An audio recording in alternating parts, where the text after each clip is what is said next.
6:30 p.m. on a Monday evening in West Tennessee. The sun has slipped low enough to cast the streets in fading light, the kind of dim where porch lights start flickering on one by one. At a modest house on Harpeth Drive in Jackson, a young mother walks up a front step for what should have been a routine custody pickup. She had made this drive before, she had dropped off her son before, and she had arguments before. But this evening, February 20th, 2023, she wouldn't make it back to her car. What happened in the span of a few seconds at this doorway would be reduced to just 6 lines in a sheriff's press release. 6 lines that mentioned a device, witnesses, and a death, but no arrest. Tonight, we read those 6 lines together, and everything they leave unsaid. Because to this day, the case remains without charges, without resolution, and for one family, without justice. Her name was Tyasha Starks. She was only 22 years old. By every measure, she had her life stretched ahead of her. Friends called her bright, funny, and ambitious. She graduated with honors from Haywood High in 2018, where she had been a cheerleader and involved in extracurriculars that bound her closely with classmates. She went on to Austin Peay State University, majoring in biology, and she dreamed of becoming a dentist. She was also a mother. Her baby boy was just 1 year old. To those who knew her, she was determined, juggling her studies with her responsibilities, trying to carve out a better life not only for herself, but for her son. And on that day in February, her role as a student and as a mother collided. She had dropped off her son earlier with the child's father, Bryce, as part of a custody arrangement. That was a Monday, one of the days Bryce was supposed to keep the baby. Tyasha then made the 2-hour trip back to school in Clarksville. But later that day, she received a call that would change the course of everything. According to family accounts, Bryce told her he couldn't keep their child because he had class the next day. For Tyasha, who had already sacrificed classes in the past because of her pregnancy, the thought of leaving her son hanging in uncertainty wasn't an option. There was back and forth. Bryce wanted her mother, Clara Hensley, to pick up the child. But Tara was at work. Finally, Tyasha herself agreed to make the drive back to Jackson, a 2-hour ride, again. And here's where the first cracks in the timeline begin to form. Friends say she picked up one companion on her way into Jackson, then another once she was in town. They were aware of tensions, and they didn't want her to walk into a hostile situation alone. One friend even handed her a stun gun, just in case. Another recorded video on a phone as she approached the house. Their version of events and the official version in the sheriff's release do not line up. According to the Madison County Sheriff's Office press release dated February 23, 2023, the disturbance at the home was related to a child custody issue. It states that witnesses corroborated that Miss Starks was armed with a stun device and was actively arcing the device when she was shot. That phrase, actively arcing, is precise. It suggests she was not only carrying the stun gun but triggering it, creating the visible spark that makes such devices crackle and flash. In the sheriff's telling, that moment was the precipitating threat, and what followed was gunfire. But her friends tell another story. They insist she never used the stun gun. They say she knocked on the door, there was a tense exchange of words, and she told the man at the door to shut up. According to them, he went back inside, retrieved a firearm, and then opened fire on her at close range.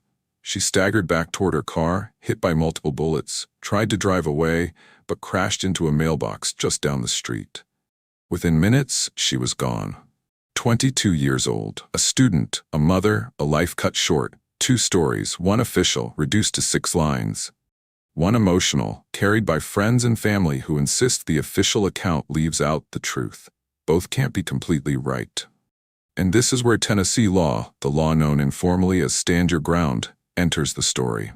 Under Tennessee Code Annotated Tiara 3911-6111, a person who is lawfully present has no duty to retreat if they reasonably believe they are facing imminent danger of death or serious bodily injury.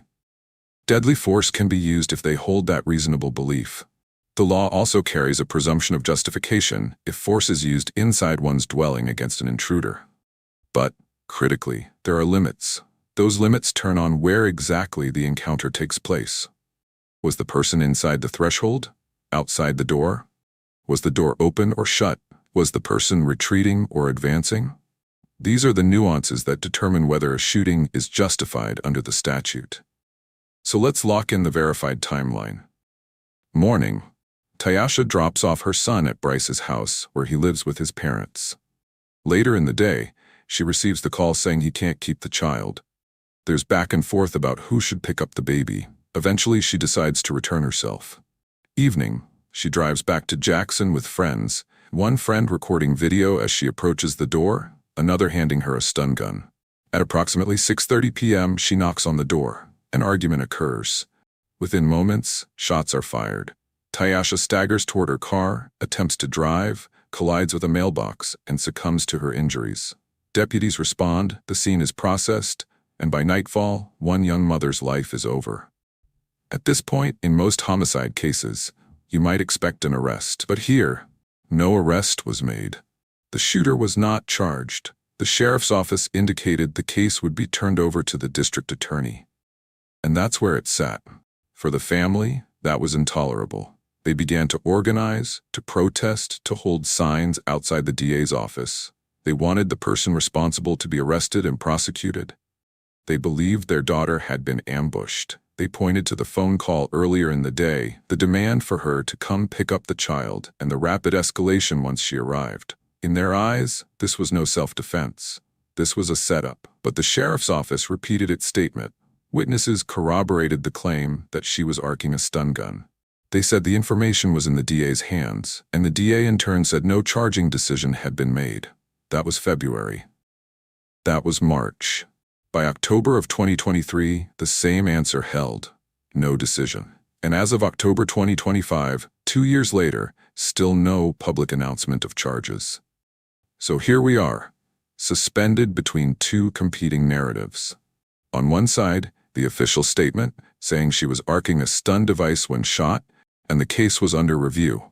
On the other side, her family, her friends, and community advocates saying she never threatened with the device, that she was ambushed, that she was gunned down while simply trying to retrieve her baby. What makes this story so difficult is not just the contradiction, it's the missing pieces. Where exactly were the individuals standing when the first shot was fired?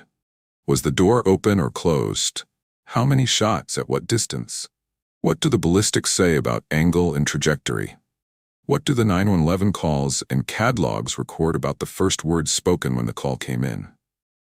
Was there body camera footage or dash cam footage from responding officers?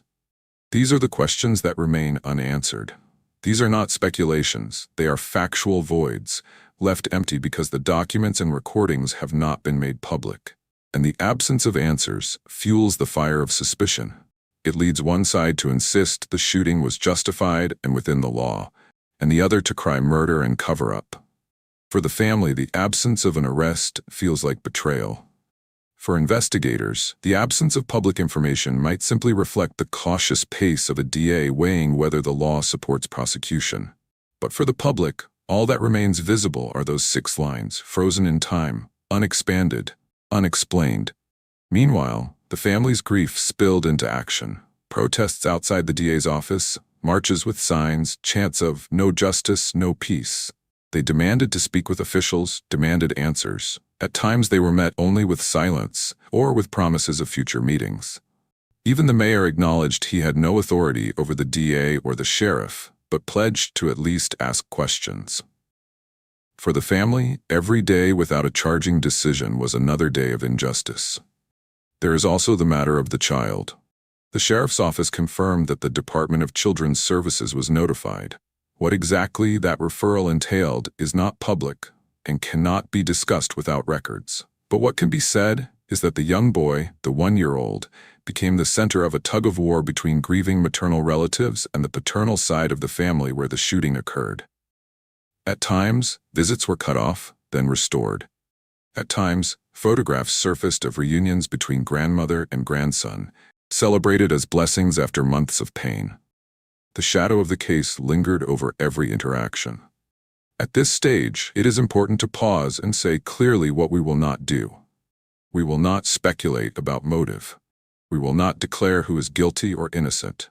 We will not repeat numbers or claims that are not documented in official sources. and we will not present allegations as fact. Because in cases like this, where the record is thin, what matters most is not how dramatic the story sounds, it's how reliable the receipts are. So what can we say with certainty?